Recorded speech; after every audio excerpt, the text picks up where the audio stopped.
Season 3 of Go Battle League has officially concluded. I hope that you are happy with how the season went, but with it, the start of Season 4 has begun. In this video, we're going to be taking a look at the move Shakeup, the Season 4 announcement, and taking a look at some of the announced special formats that are going to be coming to Go Battle League this season. Let's get into it.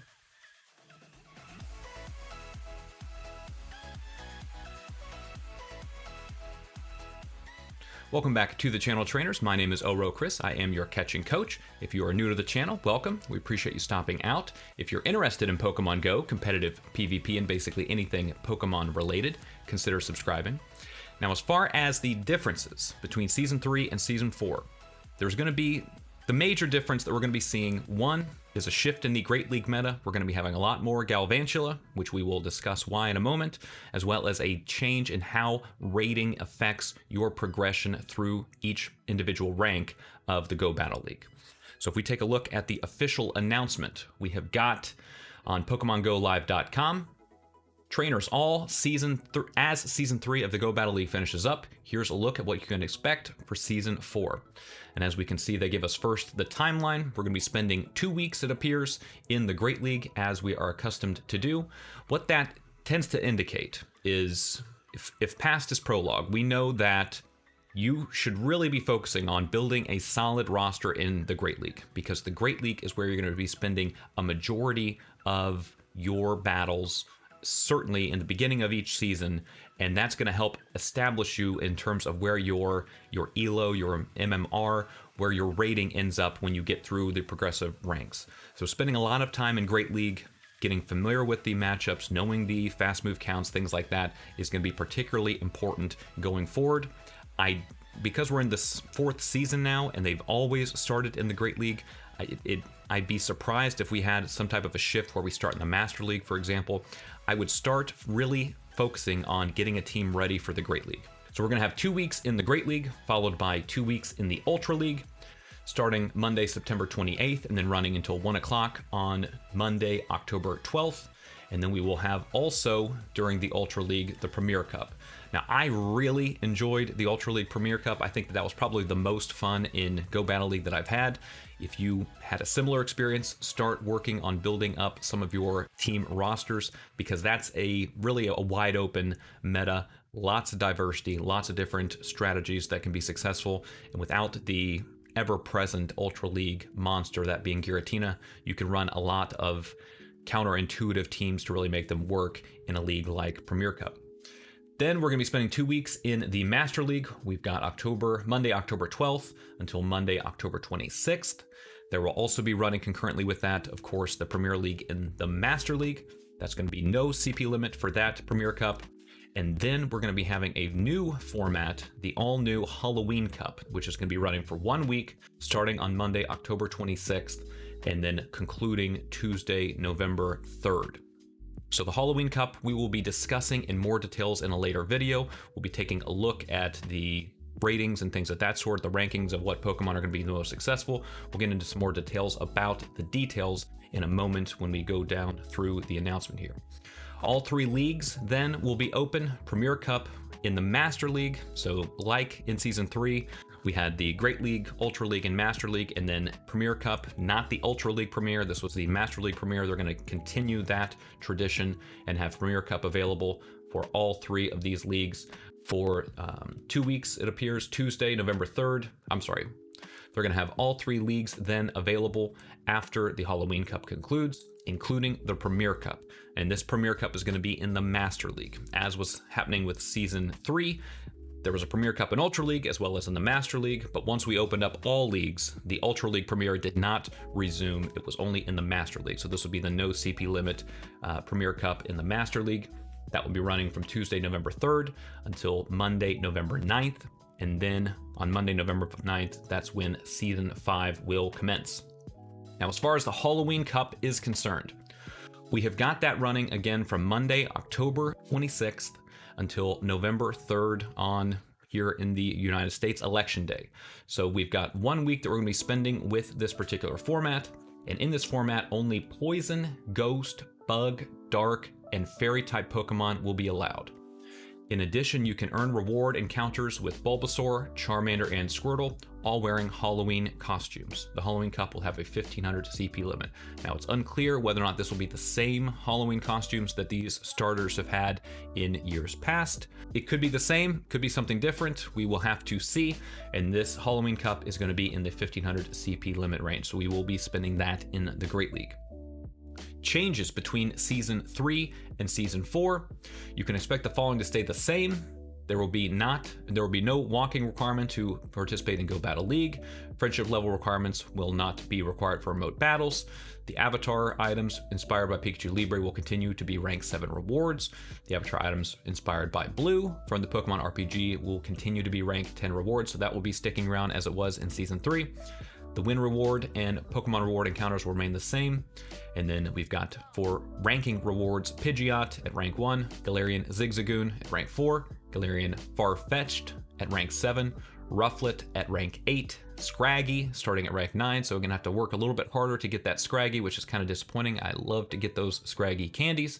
And then Pikachu Libre available for those of us that persevere up to rank 10. What's new in Season 4? So these are the big changes. There are some notable changes coming to the Go Battle League for Season 4. This is what we were discussing a moment ago. Rank progression will be changing in Season 4. You can reach rank 2 by completing a certain number of battles. That number of battles is going to be 5 battles, and then it's going to be determined from rank 3 to rank 9. It's going to be based on the number of wins that you need to progress from rank 3 to rank 4 and 4 to 5 and so forth.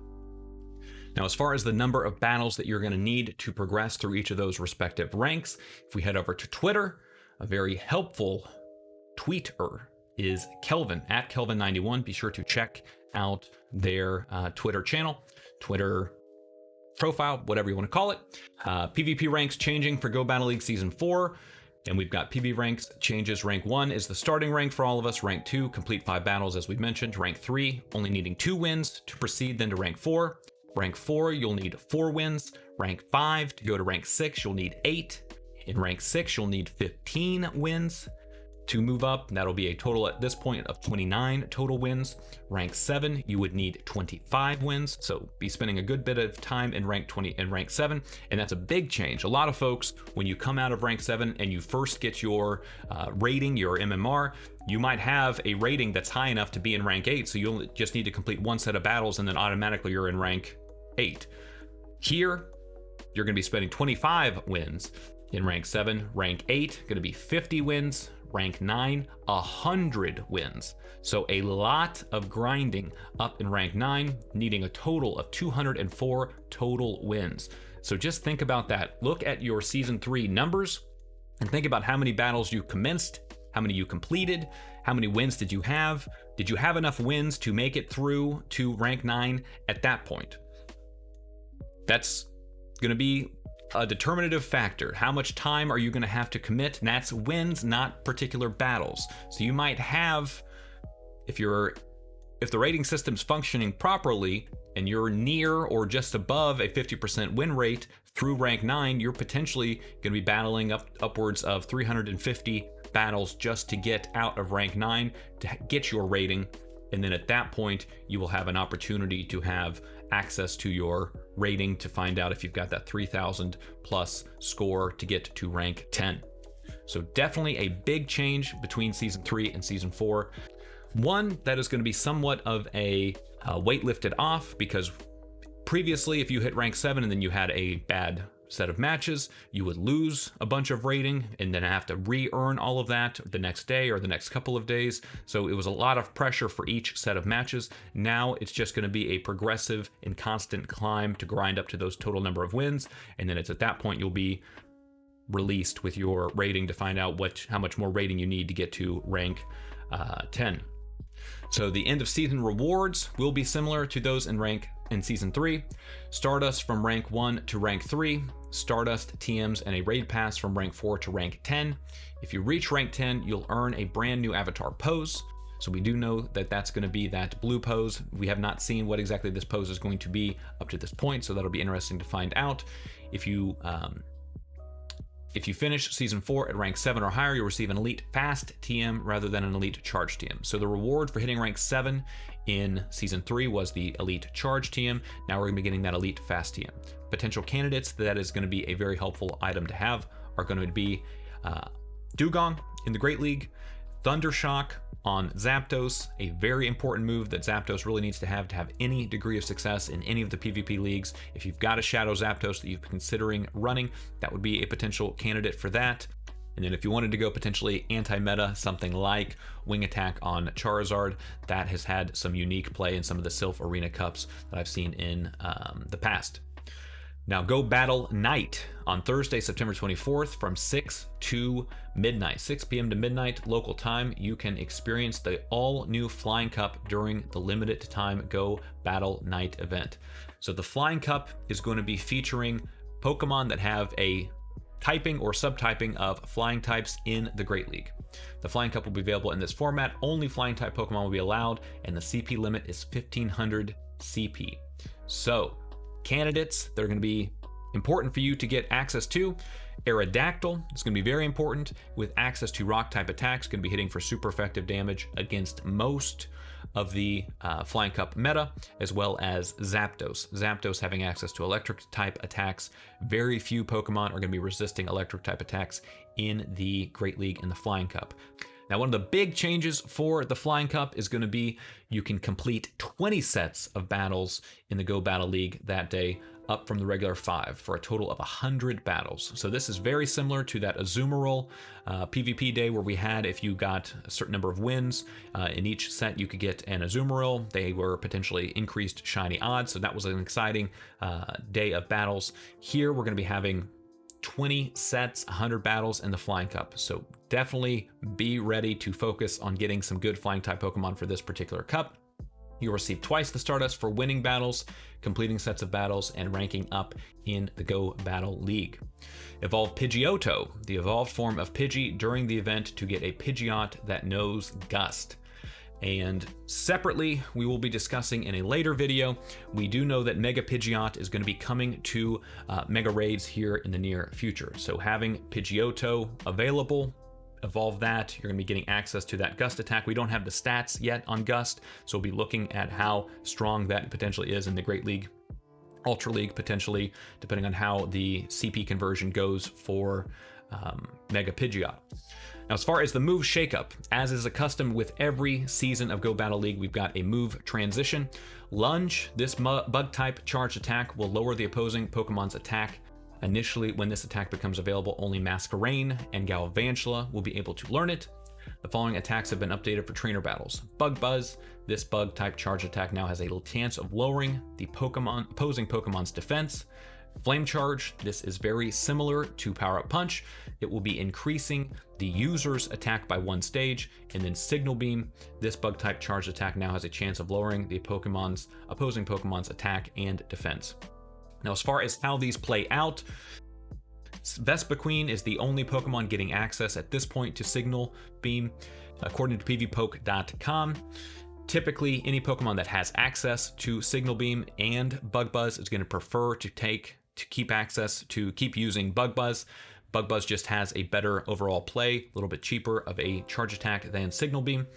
And moreover, Vespiquen having access to X Scissor, that is a very low energy, spammable charge move, so that's a very popular option for Vespiquen. And then Power Gem is a good coverage move, going to be able to hit fire types for super effective damage, which often give bug types a lot of trouble. So Vespiquen very likely not going to be transitioning into Signal Beam, but these other moves could potentially see some play in the Great League, so be on the lookout for that. The biggest difference, however, is definitely going to be Lunge on Galvantula. Lunge, we do have the stats on. It's going to be an Icy Wind clone, and we know how successful Icy Wind has been in the Great League for Pokemon like Dugong, in the Ultra League for Articuno, potentially even in the Master League. Pokemon like Glaceon, I've seen a lot of folks running Glaceon in the Master League with Icy Wind. So having access to a debuff attack, especially for a Pokemon as potentially anti-meta as Galvantula, I think that that's definitely going to be a Pokemon you want to keep track of and have an answer for on your team.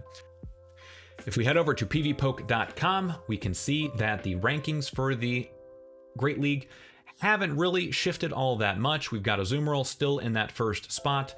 Umbreon, Galarian Stunfisk, still very prevalent, very popular pick in the Open Great League. And then Scrafty there in rank 4. And then Deoxys Defense, potentially going to have a little bit worse time because the increase of a bug-type attacker like Galvantula that's going to be resisting fighting-type attacks like Counter. That's going to hurt Deoxys, so that's not helpful. Same thing with a Pokemon like Cresselia. Cresselia now also going to have more of a target on its back with Galvantula coming out with a attack debuffing move like Lunge. If you've got access to Galvantula, I would definitely spend the time trying to get a charged TM to get Lunge put on in place of whatever bug type attack you were running. And as a quick preview into the Halloween Cup, we can see that Azumarill, as it is often, very, very well situated in the Halloween Cup meta, ranked number 1. And then we can see here Galvantula in the number 2 spot, running Volt Switch, Discharge, and Lunge. So if you do not have a Galvantula prepared for the Great League, be on the lookout. Potentially in some later events during a Halloween event later on, we might see some more spider Pokemon spawning, scary things of that sort, so be on the lookout for that. Same thing, be on the lookout for Wormadam Trash. Wormadam is going to be a very popular pick in the Halloween Cup, going to be hitting for super effective damage into a lot of these poison types with access to a fast type attack like Confusion, so a very popular pick there. I would highly recommend the trash version is the pink version of Burmy. So try to find the pink Burmy if you can. Usually they spawn more prevalently. My understanding is in urban areas in like the city, not as common in the rural areas. That's where you'll find more of the plant, the grass version of Wormadam of Burmy. So be on the lookout for the pink one. That's the one you want, and it needs to be a female. If it's a male, it'll evolve into Mothim, which doesn't do anything for anyone. You need the female, you need the pink one, be on the lookout for that. Also, if we see it back in the Shadow Pokemon pool, be on the lookout for Mawile. Mawile also going to be a very popular pick. Shadow Mawile running Fire Fang, going to be hitting all of these super effective damage for all of these bug types here in the early spots, and double super effective for Wormadam, who is a bug and steel type Pokemon. So be on the lookout for that. Finally, they do give us a little bit of a sneak peek into Season 5. We know that Season 5 will be shorter than previous seasons at just 3 weeks long. So up to this point, we've had seasons running at least 6, 7, sometimes 8 weeks long. This is going to be a very short season, Season 3. Additionally, ratings won't be in effect for this season. You'll progress through the ranks by winning a certain number of battles. So as we're doing currently in Season 4, to get to rank 9, you need those, I think it was the 204 wins to get through rank 9 to potentially move on to rank 10 if you've got a rating of 3,000. Here, it's going to be purely on the number of wins. It's just going to be grinding out wins, grinding out battles. Potentially, I think that gives a unique flavor. It makes it more accessible to more people, and it takes, I think, the stress off, because you want to incentivize people to play the game as much as possible, to have fun doing their matches, to try to win. But then if you lose, and losing all of that potential rating along with it, having to work towards, get 2 or 3 good sets, and then you have one bad set, have to catch some bad leads, catch some lag or something else, the game crashes, and then you're right back to where you started, and it's super frustrating. So I think that this is a unique way to give a different spin on how the game ultimately functions and incentivize a different kind of gameplay overall. In conclusion, I will say that Season 3 was a long grind. I'm happy to see that Season 4 is starting off with a different set of incentives as far as how the rating for rank 1 through 9 is going to be functioning. I'm interested to see how that is going to work ultimately in the end once we move into Season 5, where that's all we're going to be having. So definitely be on the lookout for some more information on the Halloween Cup as well as the Flying Cup. We'll be covering those in detail in some later videos. But until next time, happy catching.